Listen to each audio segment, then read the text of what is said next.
हाँ जी, आज हम डिस्कस करने जा रहे हैं इलस्ट्रेशन नंबर 9 2024 एडिशन।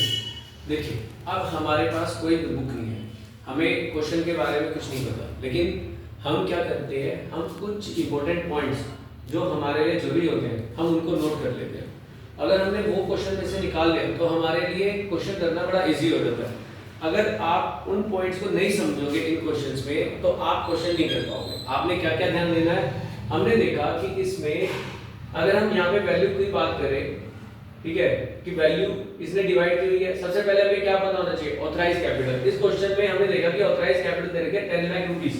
यहाँ पे वो शेयर्स की बात नहीं कर रहा, यहाँ पे वो बात कर रहा है कि ऑथराइज कैपिटल है 10 लाख रुपीस की, कि 10 लाख रुपीस मैं कलेक्ट कर सकता हूँ पब्लिक से, और यहाँ पे उसने हमें नंबर ऑफ शेयर्स दे रखी है 1 लाख। तो यानी कि मैं क्या करूंगा, 10 lakh divided by 1 lakh, face value कितनी आ गई, 10 रुपए।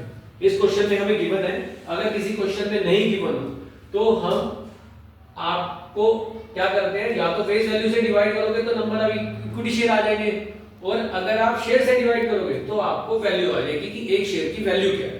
तो ये हमें निकालनी पड़ती है, कई बार क्वेश्चन में वो हमें नहीं देता। फिर हमें क्या करना है, अब हमें देखना है ऑथराइज कैपिटल के बाद हमने इशू कितने किए। इस क्वेश्चन में क्लियरली कह रहा है कि इशू किए हमने 50,000 शेयर, 50,000 इक्विटी शेयर्स हमने इशू कर दिए। अब यहाँ पे उसने जो हमें वैल्यू दी है, जो पब्लिक से वो डिमांड कर रहा है, वो application, allotment and first call, तीनों कॉल्स पे डिमांड कर रहा है। तो पहले एप्लीकेशन पे वो डिमांड कर रहा है 2 रुपीस, ये हमने अलग लिख लिया। फिर अलॉटमेंट पे कितने पैसे मांग रहा है, अलॉटमेंट पे मांग रहा है 8 रुपए इंक्लूडिंग प्रीमियम। तो प्रीमियम है इसमें 5 रुपए का। तो मैंने क्या किया, 8 - 5 करके फेस वैल्यू निकाल दी 3 रुपए, यानी कि मेरी जो फेस वैल्यू है वो 3 रुपए की है जो मैंने अलॉटमेंट में डिमांड करी है। मैंने इसको ऐसा क्यों लिखा, क्योंकि फर्स्ट कॉल में उसने मुझे बताया ही नहीं कि कितनी डिमांड कर रहा है इस क्वेश्चन में। फिर हम क्या करेंगे, 10 - 5 कर देंगे एप्लीकेशन और अलॉटमेंट का, मतलब 10 - 2 - 3 कर देंगे तो हमारे पास क्या आ जाएगा, फर्स्ट कॉल का अमाउंट इज इक्वल टू 5। तो ये आ गया आपका फर्स्ट कॉल का अमाउंट, जो हमने फर्स्ट एंड फाइनल कॉल लिखा है 5 रुपए, ठीक है। इसको बोलते हैं हम फर्स्ट एंड फाइनल कॉल।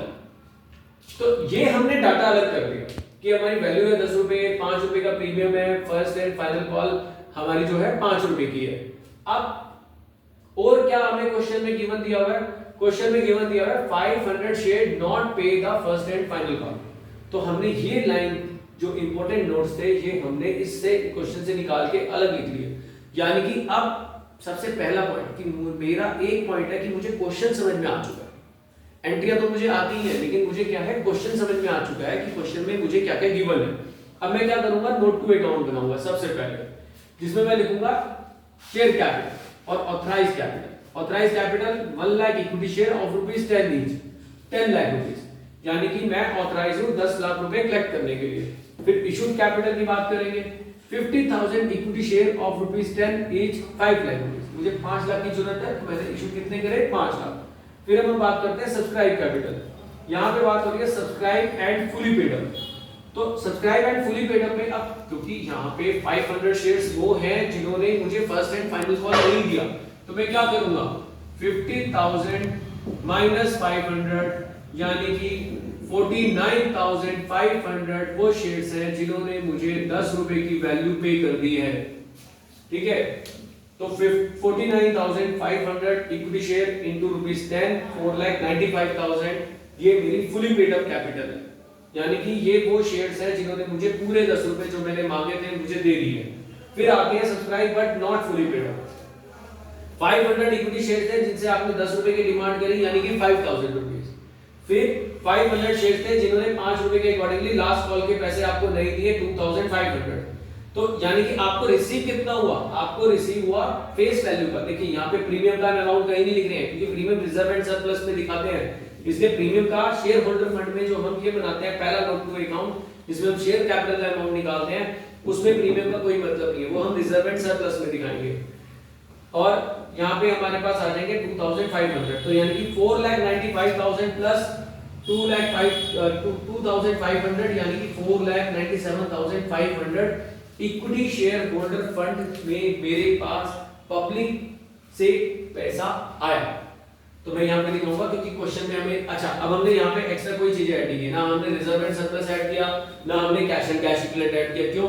क्योंकि मुझसे केवल वो शेयर होल्डर शेयर कैपिटल के बारे में ही, क्वेश्चन में ध्यान से देखना कि मुझे केवल शेयर कैपिटल के बारे में ही पूछ रहा है कि शेयर कैपिटल की वर्किंग दिखाए।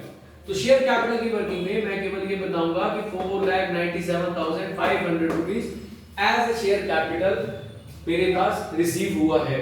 इसलिए मैं इसमें ना प्रीमियम और रिजर्व दिखाता हूं, ना इसमें कैश एंड कैश इक्विवेलेंट दिखाता हूं, क्योंकि अगर हम दिखा देंगे तो उससे होगा कुछ नहीं, अगर गलती हो गई तो आपके मार्क्स कट जाएंगे। तो जितना पूछा है आपने उतना ही आंसर पुट करना है, क्योंकि आपकी टाइम की वैल्यू है।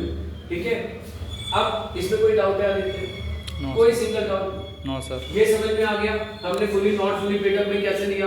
हाँ सर। 500 इक्विटी शेयर्स थे, 10 रुपए मांगे थे, 5 रुपए मेरे पास नहीं आए थे, कॉलिंग एरियर में था, तो 2500 ही मेरे पास आए। तो टोटल अमाउंट 4,95,000 प्लस 2,500 4,97,500। मैं उतने ही पैसे को शेयर कैपिटल में रखता हूं जो मुझे रिसीव हुआ है, क्योंकि जो मुझे रिसीव नहीं हुआ हो सकता है कल वो पैसा ना मिले, तो मैं उसे कैपिटल में नहीं ऐड ऑन करता, अपनी वर्किंग में दिखा देता हूं कि this is the calling arrear. जब मिल जाएगा तब वो हम कैपिटल ऐड ऑन कर देंगे, क्योंकि कैपिटल का मतलब क्या होता है कि बिजनेस की लायबिलिटी है, कि बिजनेस ने पे कर दिया, पर जब रिसीव ही नहीं हुआ वो बिजनेस क्यों पे करेगा? बिजनेस उसी लायबिलिटी को पे करने के लिए लायबल है जो पैसा उसने लिया है। जो उसने नहीं लिया वो कहीं नहीं दिखाते हैं बैलेंस शीट में, नोट टू अकाउंट में हम दिखा सकते हैं कि इतना पैसा अभी पेंडिंग है। चलो ठीक है, ओके, बाय बाय।